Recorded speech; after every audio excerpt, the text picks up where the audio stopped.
নেত্রকোনা ৫ পূর্বধলা আসনের জামায়াতের সংসদ সদস্য মাসুম মোস্তফাকে অবরুদ্ধ করে তার গাড়িতে ভাঙচুর চালানো হয়েছে। আর এই ঘটনার জেরে দায়ের করা হয়েছে মামলায় উপজেলা বিএনপির আহ্বায়ক মোহাম্মদ আবু তাহের তালুকদারকে প্রধান আসামি করে ৬৩ জনের নাম উল্লেখ করা হয়েছে।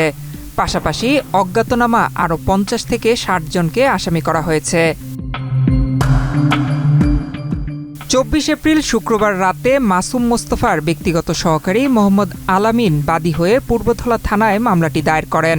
পরে পুলিশ অভিযান চালিয়ে ইতোমধ্যে ৯ জনকে গ্রেফতার করেছে। গ্রেফতারকৃতরা স্থানীয় বিএনপি ও এর সহযোগী সংগঠনের নেতাকর্মী বলে জানিয়েছে পুলিশ। ২০০-র বেশি সার্ভিস ও ফিচারে লেনদেনের সব বিকাশ অ্যাপে সম্ভব। বিকেলে একটি মাদ্রাসার ভিত্তিপ্রস্তর স্থাপন শেষে উপজেলা সদরে ফেরার পথে শ্যামগঞ্জ বিরিশিরি সড়কের আতকাপাড়া গিরিপথ ফিলিং স্টেশনে জ্বালানি নিতে থামেন সংসদ সদস্য।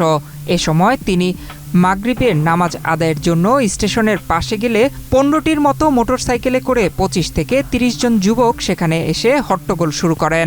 এক পর্যায়ে তারা সংসদ সদস্যের গাড়িতে ভাঙচুর চালান এবং নামাজ শেষে বের হওয়ার সময় তাকে ধাওয়া করে অবরুদ্ধ করে রাখে।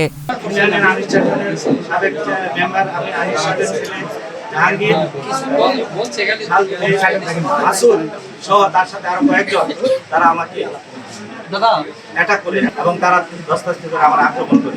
এত অবস্থায় প্রশাসন ছিল, প্রশাসনের সহযোগিতা এবং অন্যান্য যারা ছিল, কতজন ছিল তারা প্রায় ১-১৫০ লোক, কিন্তু আমাকে অ্যাটাক করছে ৫-৬ জন। এই ৫-৬ জন অ্যাটাক করছে, তাদেরকে চিনেন কিনা? জি, জাহাঙ্গীর, মাসুদ, দুইজন। আজকে তাদের পরিকল্পনা ছিল আমাদেরকে মেরে ফেলার।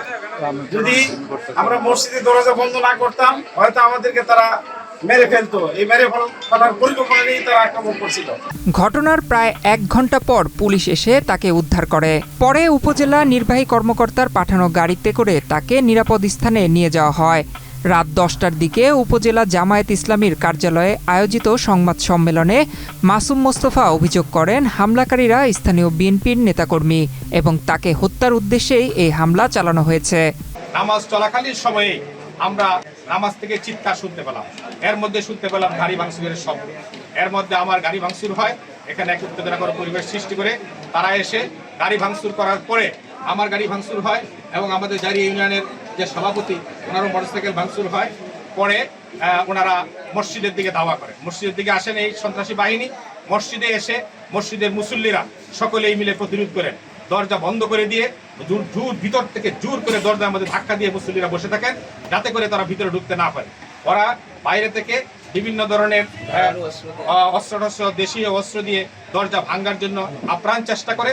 আর আমাকে অশালীন ভাষায় গালিগালাজ করে, আমাদের জয়নাল ভাইকে গালিগালাজ করে, নাইব আমির সাহেবকে গালিগালাজ করার পরে এইভাবে আমরা ভিতরে বসেই থাকি, ভিতরে অবস্থান করি। তারা বাইরে থেকে চেষ্টা করে আমাদেরকে ভিতরে ঢুকে আমাদের উপর আক্রমণ করার জন্য, কিন্তু মুসল্লিদের প্রচেষ্টায় তারা আর ভিতরে প্রবেশ করতে পারে নাই। সংসদ সদস্যের গাড়িতে হামলা ভাঙচুরের ঘটনায় যথাযথ আইনের বাস্তবায়নের নির্দেশ দিয়েছেন deputy speaker barrister Kaiser Kamal. গতকাল পূর্বধলায় একটা দুঃখজনক ঘটনা ঘটেছে, সেজন্য আমরা অত্যন্ত মর্মাহত। আমি আশা করছি পুলিশ প্রশাসন যথাযথ আইন প্রয়োগ করে আইনি কাঠামোর মাধ্যমে দোষীদের শাস্তির বিধান করবেন। এ ঘটনায় এলাকায় রাজনৈতিক উত্তেজনা বিরাজ করছে। আইন শৃঙ্খলা পরিস্থিতি স্বাভাবিক রাখতে ও অভিযুক্তদের আটক করতে অতিরিক্ত পুলিশ মোতায়েন করা হয়েছে। ডেস্ক রিপোর্ট, বাংলাদেশ প্রতিদিন।